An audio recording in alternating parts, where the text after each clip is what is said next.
Buenas noches, hermanos y hermanas. A pesar de, tuve una serie de dificultades aquí con la transmisión, pero ahí me auxiliaron los hermanos José David y el pastor Luis y mi hijo, ¿verdad? Aquí. Y así es que entre los tres lograron superar eso. Siempre es un gusto poder reflexionar en la palabra de Dios. Pero siempre también es un gusto leer la palabra de Dios, reflexionar en la palabra de Dios. Siempre es un gusto que, que todos tenemos.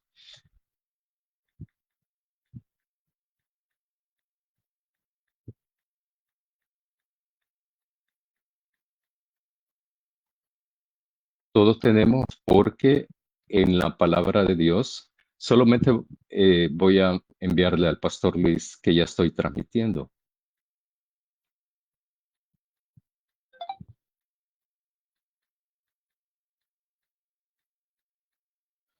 Entonces, siempre es un gusto, como les decía, perdón, pero es por eso y porque me estaban auxiliando y también ya le mandé a decir al hermano José David. Siempre es un gusto leer la palabra de Dios. Y yo creo que eso es importantísimo para nosotros como creyentes en Dios, disfrutar leer la palabra. O sea, encontrarle el sabor, encontrarle la importancia que eso tiene para nuestra vida, porque todos y todas necesitamos conocer de la voluntad de Dios.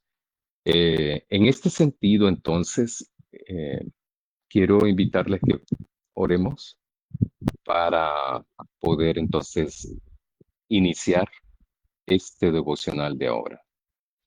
Querido Dios, te agradecemos porque se ha podido superar, hemos podido superar bueno, los hermanos, ¿verdad? Y mi hijo han podido superar el problema de Internet. Gracias por eso. Pero te agradecemos también por, por brindarnos la oportunidad que tenemos de leer tu palabra, reflexionar en ella eh, y poder aprender cuál es tu voluntad. ¿Qué es lo que tú quieres para nosotros? ¿Qué es lo que tú quieres para nuestras vidas?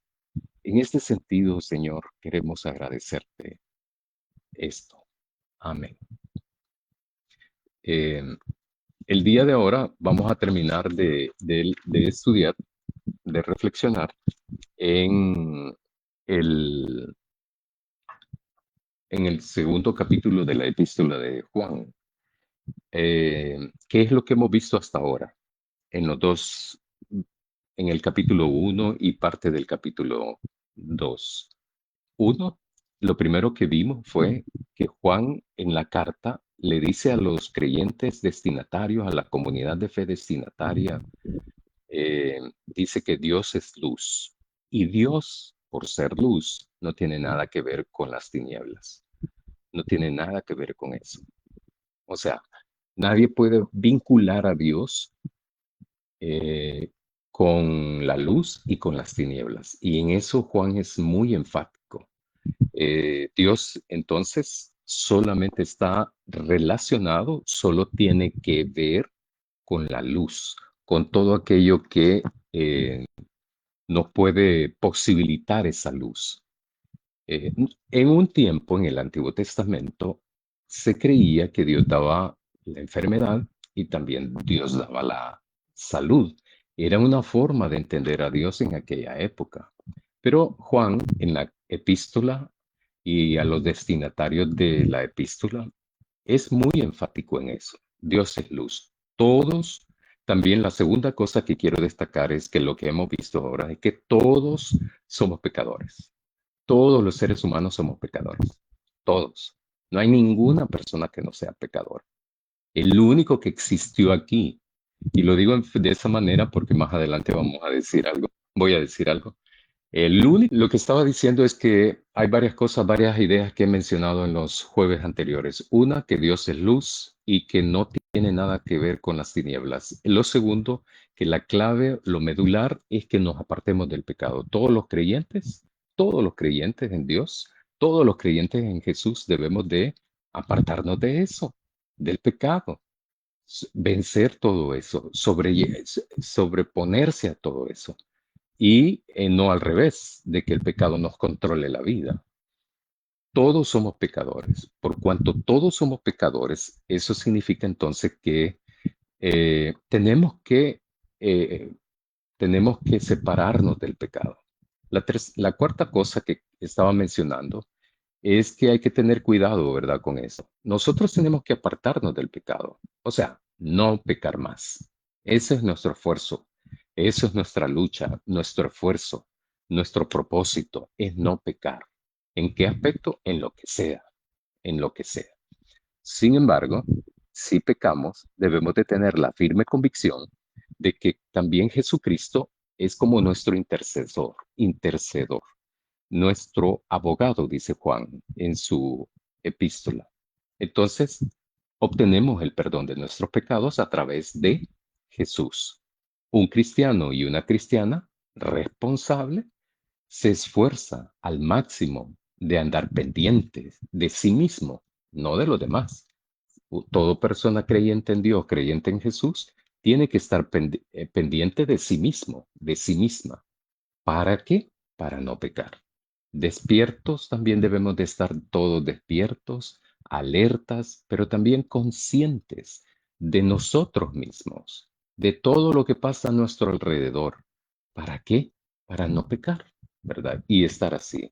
Andar en la luz es andar viviendo, andar practicando la voluntad de luz de Dios. Andar en la luz, eso significa. Andar en la luz significa andar con Jesús en comunión con su Padre, pero también andar en la luz significará estar en comunión con los demás hermanos y hermanas de la comunidad de fe. Eso significa también de que andar en la luz es una práctica, es una vivencia. Andar en la luz es algo que se demuestra, no que se habla solamente. Eso casi es lo menor. Lo más importante es vivir en la luz, andar en la luz, es cumplir con la voluntad de Dios. Y eso se hace a través de nuestra vida, de nuestra existencia. Voy a leer los versículos eh, del 18 al 29, que es el texto que nos ocupa ahora. Hijitos, ya es el último tiempo y según vosotros oísteis que el anticristo viene. Así ahora ha surgido muchos anticristos. Por esto conocemos que es el último tiempo.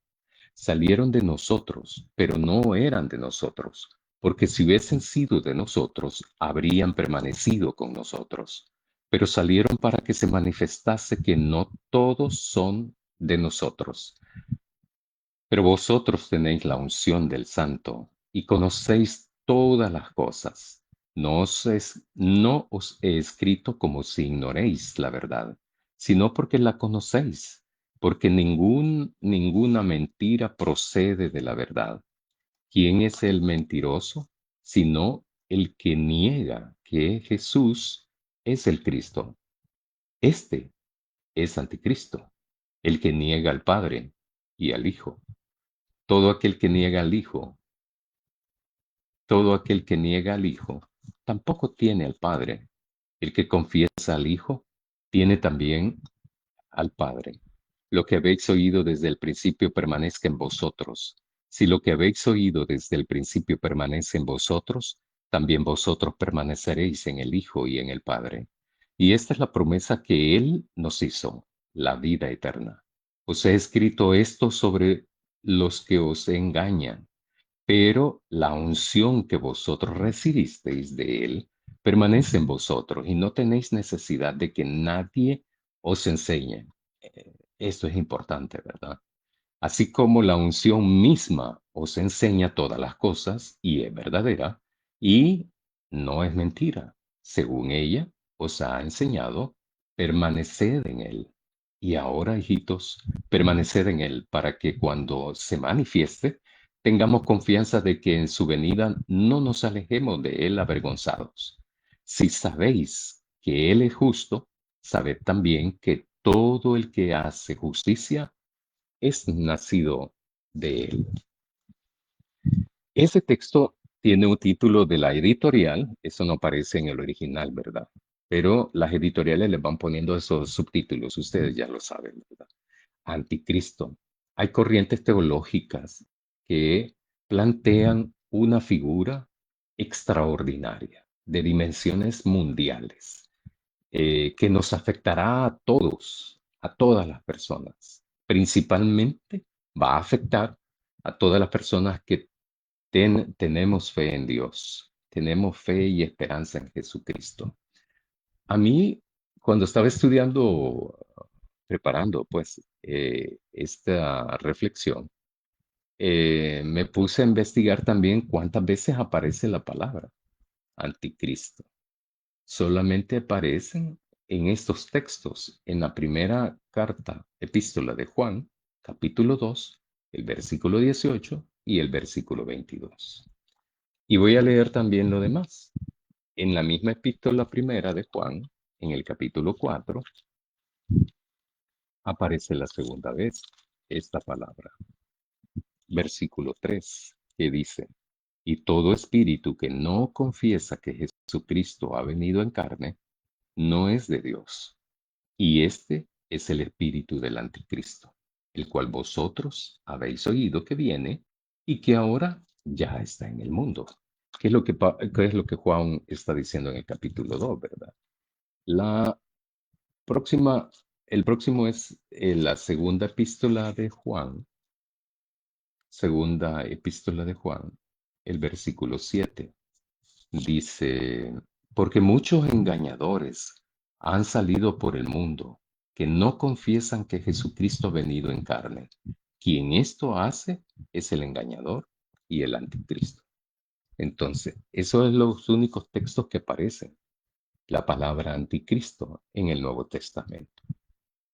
Lo que pasa es que hay una corriente teológica que ha hecho toda una corriente teológica, ¿verdad? Sobre esto del anticristo, como un personaje que se le atribuye eh, características, funciones en diferentes textos del Antiguo Testamento, pero también del Nuevo Testamento. Y aparece una serie de textos bíblicos, pero no aparece la palabra anticristo. A un primer momento, en un primer planteamiento, Juan transmite esto. El anticristo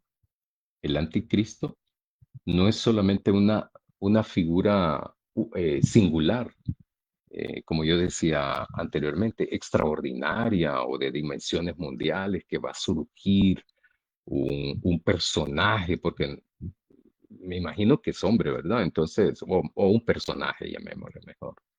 En este sentido, se ha construido todo un andamiaje teológico sobre esto y se les atribuye características a este personaje. Juan, aquí en la carta, es las únicas veces que aparece la palabra anticristo. En Apocalipsis nunca aparece la palabra anticristo, nunca. Ni en ningún otro libro ni carta en el Nuevo Testamento. Hay, dice Juan, no hay uno, hay varios anticristos, dice Juan en el versículo 18. Hijitos, ya es el último tiempo. Y según vosotros oíste que el anticristo viene, así ahora han surgido muchos anticristos. Por esto conocemos que es el último tiempo. Termina Juan ese versículo como comienza el versículo 18, ¿verdad? ¿Quiénes son los anticristos?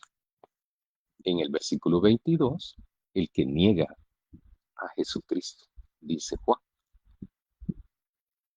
En el versículo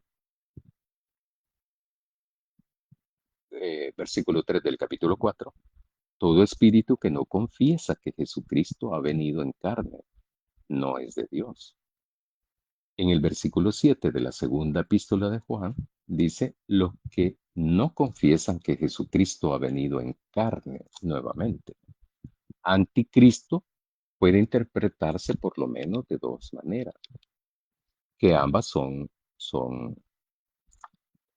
complementarias. Anticristo puede interpretarse literalmente como aquella persona que se opone o que está en contra de Cristo. Sin embargo, los diferentes textos leídos anteriormente que hemos leído, eh, lo único que dicen es el que no confiesa que Cristo ha venido en carne es anticristo, ¿verdad? No se refiere a un personaje extraordinario, una persona o un personaje de características así grotescas, inmenso, poderoso, casi omnipotente, que va a destruir cosas aquí y allá. No lo pueden decir, sino que es el que no confiesa que Jesús ha venido en carne. Esto me parece que tiene que ver con lo siguiente. Primero, el no confesar que Cristo vino en carne. Eso, no confesar eso. Eso es lo mismo que no creer que Cristo existió, según el planteamiento de Juan. Que Cristo entonces no existió, ¿verdad? El que no confiesa, el que no cree, el que no tiene fe, el que no cree que Cristo vino y vivió entre nosotros, entonces esa persona es la que no cree que Cristo existió. O sea, que todo lo del Evangelio, esas personas pueden pensar que todos los evangelios son producto de unas corrientes literarias cualquiera, producto de la imaginación, ¿verdad? De ese tipo de cosas. Son las mismas personas que tampoco reconocen que Jesús es el Cristo. El decir de que Jesús no existió y por lo tanto no creo en él, porque no existió, es lo mismo que decir, menos voy a creer de que Jesús fue el Cristo. Tampoco voy a reconocer de que si Cristo para mí no existió, no creo en él. Y si no creo en Cristo, no creo que Jesús fue el Cristo, tampoco creo en el Padre, que le fue quien lo envió.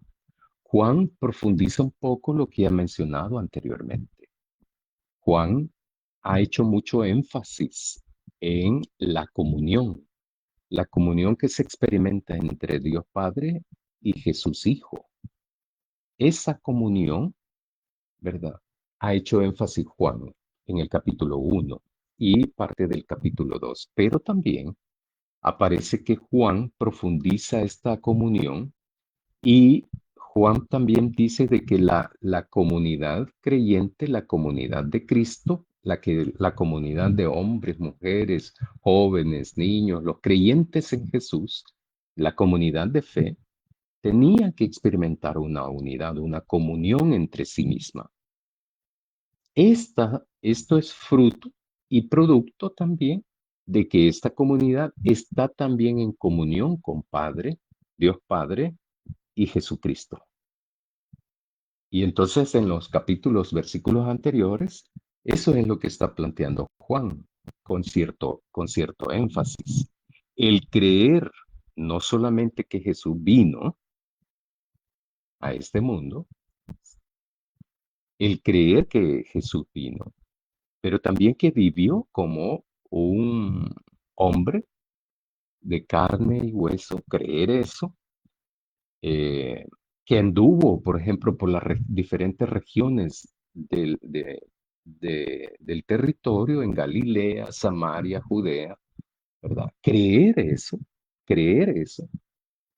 es tener fe que es ese Jesús que aparece en los evangelios, también es el Cristo. Y por lo tanto también hay que creer de que Él, ese Jesús, es el Hijo de Dios. Y que por su vida, por su amor de Jesús, la vida de Jesús, el amor de Jesús, Y por el sacrificio de Jesús, también todos obtenemos perdón de nuestros pecados. El anticristo entonces no solo es aquel que dice que se opone a Cristo, sino que es el que no cree que Cristo existió y que Cristo existe también actualmente. Esto me hace tener lo que dije de que el tener fe en Jesús es tener fe en Cristo, tener fe de que Jesús es el Hijo de Dios, primogénito, y que por su vida, por su amor y sacrificio, nos otorga el perdón a todos nosotros los pecadores. Esto me hace tener una comunión con ellos, o sea, con Dios y Jesucristo. Eso también me impulsa, me inspira, me motiva, me desafía a procurar tener una comunión en la comunidad de fe. Pero para mí, y eso lo interpreto yo, también esto me hace posibilitar una comunión en los vecindarios donde vivimos, con las personas con las cuales nos frecuentamos, con las personas que también nos frecuentamos en los diferentes lugares, como por ejemplo trabajo, iglesia, estudio, vecindario, comunidad, barrio, residencial, colonia, lo que sea donde vivamos. Ese tipo de convivencia también tiene que trascender ahí. Claro, claro, ¿verdad? La comunión de la comunidad de fe entre todos sus integrantes, hermanos y hermanas, la comunión entre nuestra comunidad laborante, estudiantil, la familia, el vecindario, todo eso tenemos que irlo procurando. Conocer la voluntad de Dios es nuestra meta, debe ser nuestro propósito, pero también debe de ser nuestra alegría, pues, porque no hay malo en conocer la voluntad de Dios. Eh, no solo la voluntad de Dios para mí, sino que para todo este pueblo, para el pueblo de Dios, pero para el pueblo salvadoreño también. Vivir y practicar lo poco o lo mucho que conozcamos de la voluntad de Dios debe de ser nuestro aliciente, nuestra inspiración, nuestra esperanza, nuestro, nuestro propósito también. Conocer y practicar, vivir las enseñanzas de Jesucristo igualmente debe de consistir para nosotros ese aliciente que nos impulsa a seguir adelante. En el versículo 27 dice Juan, y esta es la promesa que Él nos hizo, la vida eterna. El acceso a Jesucristo es directo. No necesito intermediarios. No necesito buscar a una persona especial para que me ayude a conectarme con Jesús. No, no hay eso, ¿verdad? Eso a veces puede resultar un poco irónico, ¿verdad? O sarcástico decirlo, pero no. El acceso a Jesucristo lo tenemos directamente, muy directamente. Conocer a Jesucristo es conocer a Dios también. ¿Por qué digo eso? Porque también Jesús lo dice en el Evangelio. La voluntad de Dios la podemos conocer directamente, sin intermediarios, sin intermediarios. Y dice, por ejemplo, en el versículo 27, pero la unción que vosotros recibisteis de Él permanece en vosotros y no tenéis necesidad de que nadie os enseñe, así como la unción misma os enseña todas las cosas y es verdadera y no es mentira, según ella os ha enseñado y permanece en él. Yo decía cuando toqué el tema de esto de la espiritualidad cristiana, de que no necesitamos ir a un seminario para conocer la voluntad de Dios. Eh, no necesitamos eso. No necesitamos estudiar teología para eso. Lo que sí necesitamos es leer la palabra de Dios. Lo que sí necesitamos es reflexionar, meditar en la palabra de Dios. Porque a simple vista no siempre nos habla, no siempre nos habla. Yo insisto en eso, ¿verdad? Porque es parte de mi práctica, de que yo le hago preguntas. Cuando yo preparo todo lo que voy a reflexionar, yo le hago preguntas al texto, ¿verdad? Al texto. Y yo sí estoy convencido de que el texto me habla, ¿verdad? No de una manera mágica, sino de una manera coherente, tranquila, sin exabruptos, sin sobresaltos, pero a veces, de repente, me provoca también la lectura de la Biblia.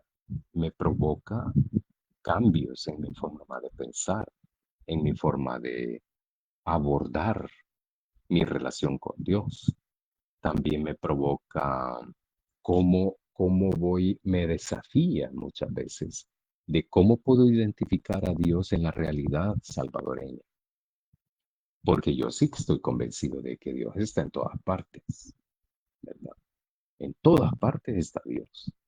Y por lo tanto, uno tiene que estar pendiente, de estar alerta, consciente, despierto, para poder identificar dónde está Dios y saber responderle también. En el versículo 27, esto es clave para permanecer en Dios, conocerle. Y la enseñanza es directa, no es con intermediarios. Eh, Voy a decir algo, ¿verdad? Que espero que se entienda de una manera muy madura, ¿verdad? Eh, ¿Usted necesita ser pastor para conocer a Dios? No. ¿Necesita ser teólogo para conocer a Dios? No. ¿Necesita ser teólogo o teóloga para conocer la voluntad de Dios? No, ¿verdad? Dios, y ahí va lo que plantea Juan en el versículo 27. La unción es en los evangelios también, ¿verdad? Planteada como la unción del Espíritu Santo. Y que el Espíritu nuestro eh, nos ayuda a entender muchas cosas, pero también cuando uno acepta a Jesús, uno lo acepta en su vida. O sea, en este sentido, lo que quiero decir es que cuando uno acepta a Jesús, uno invita a Jesús a vivir y a permear cada área de nuestra vida. Entonces, uno va desmantelando lo que hablaba yo anteriormente del viejo hombre, de la vieja mujer y revestirse del nuevo hombre, revestirse de la nueva mujer. Esto es clave para permanecer en Dios, pero también para permanecer con Dios, conocer y practicar la voluntad de Dios. El anticristo no es un personaje mitológico, mítico, eh, no es alguien así. Eh, Hay que, en los versículos 18 y 19 también, Juan plantea de que no es un anticristo, son muchos anticristos. Y esto es para Juan, ¿verdad? Porque Juan plantea en el versículo 17, que fue lo que estuvimos reflexionando el jueves pasado, termina diciendo que el mundo pasa y sus deseos, pero el que hace la voluntad de Dios permanece para siempre. Un ejemplo, si una persona, un creyente o una creyente en Dios, hace la voluntad de Dios, va a vivir eternamente en este plano carnal, así cuerpo, en esta dimensión. No, va a morir también. Todos vamos a morir. Sin embargo, sin embargo, este, se refiere a que nuestra última fase no es la muerte, sino que es la resurrección con Él, con Jesús, para vivir y eternamente. Y también esto es lo que lo plantea aquí en esta parte y en esta sección. Esto es la clave para permanecer en Dios, hacer la voluntad, conocer la voluntad de Dios y practicar la voluntad de Dios. Eso es lo clave, lo clave. Eh, entonces, en el versículo 29 dice, si sabéis que Él es justo, sabed también que todo el que hace justicia es nacido de Él.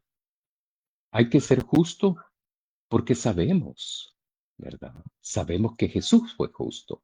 Sabemos que Dios es justo.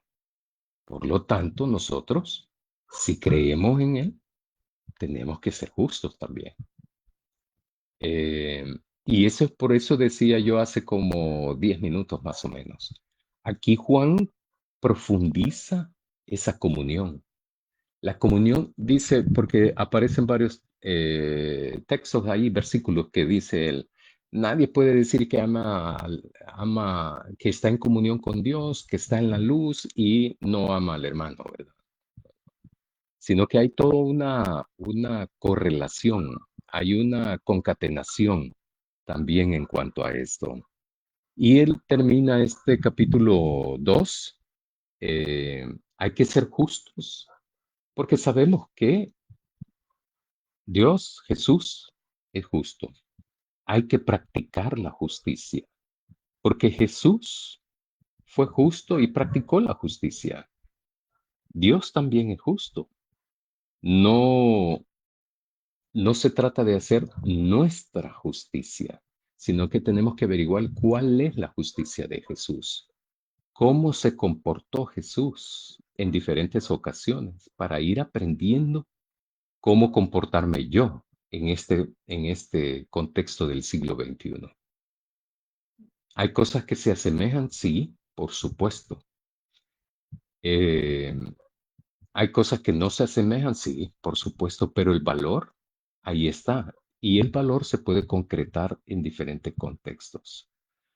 Un poco para recapitular, los anticristos no es un personaje, sino que son muchos.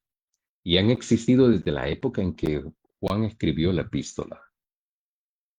Para Juan, el que la gente dijera, no, no es cierto, Jesús, no, Jesús nunca existió. Eso era como ser anticristo. El que niega de que Jesús existió en la carne, de que nació a través de María, que Jesús anduvo recorriendo Galilea, Samaria, Judea. Toda aquella persona que hace eso es un anticristo. Pero también, y se los dejo yo para que ustedes lo reflexionen también. El no creer en Jesús no solamente es de una cuestión verbal, sino también actitudinal, de comportamiento. ¿Puedo yo estar en la iglesia? Yo me pregunto y les pregunto, ¿puedo estar en la iglesia y no hacer la voluntad de Dios? Como fue lo que hicieron también esto que Juan mismo dice, no, pero salieron de nosotros, dice, pero no eran de nosotros, porque si hubiesen sido de nosotros, habrían permanecido con nosotros, pero salieron para que se manifestase que no todos son de nosotros. A mí me llama mucho la atención esas palabras, ¿verdad? Entonces los que salieron fueron los anticristos de la comunidad de fe, porque no se está refiriendo a la gente que no está dentro de la comunidad de fe, se está refiriendo a los que están adentro. Y por eso dice, salieron de nosotros, pero que realmente no eran de nosotros. Entonces, el no hacer la voluntad de Dios es como no pertenecer. Ah, la pregunta, ¿verdad? La pregunta. ¿Acaso puedo estar yo dentro de la iglesia y no hacer la voluntad de Dios? ¿Qué significaría eso? Significaría que yo puedo estar dentro de la iglesia, pero no ser del pueblo de Dios. Son preguntas que son importantes hacerlas.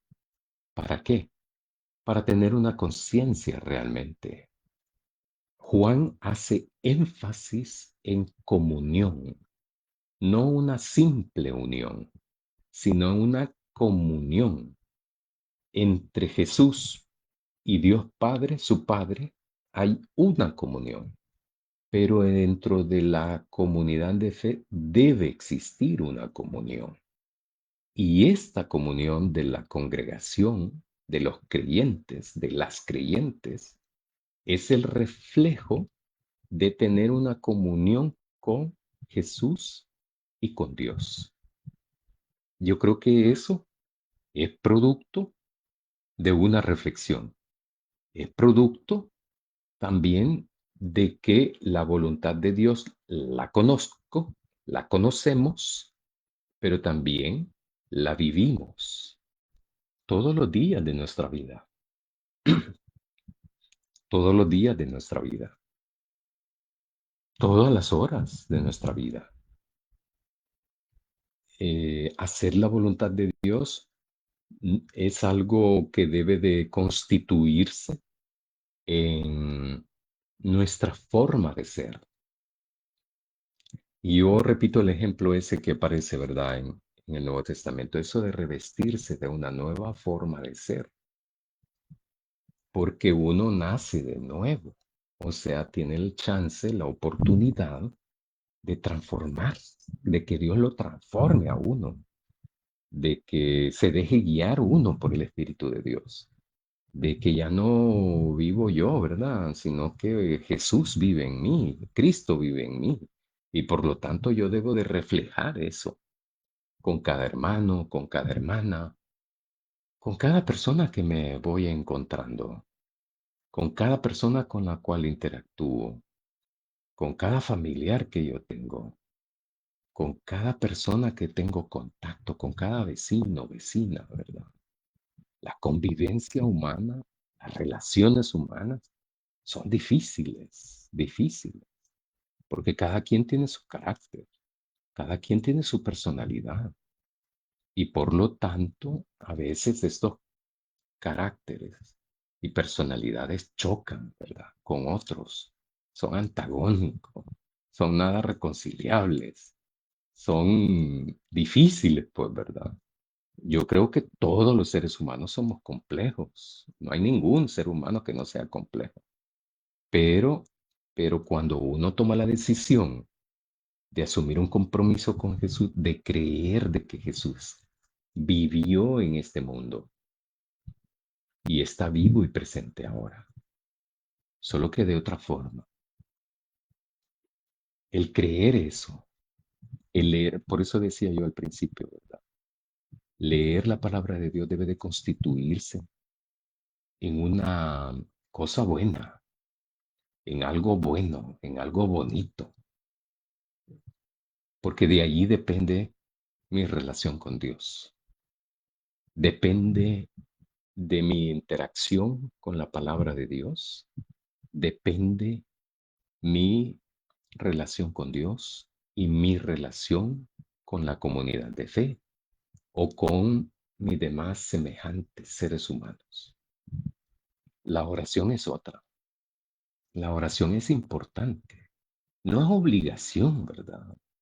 O sea, yo aquí la oración debe de constituirse en algo de disfrutarlo, pues, de reconocer la importancia, de reconocer de que cuando oramos lo hacemos con la firme convicción de que es una conversación con Dios.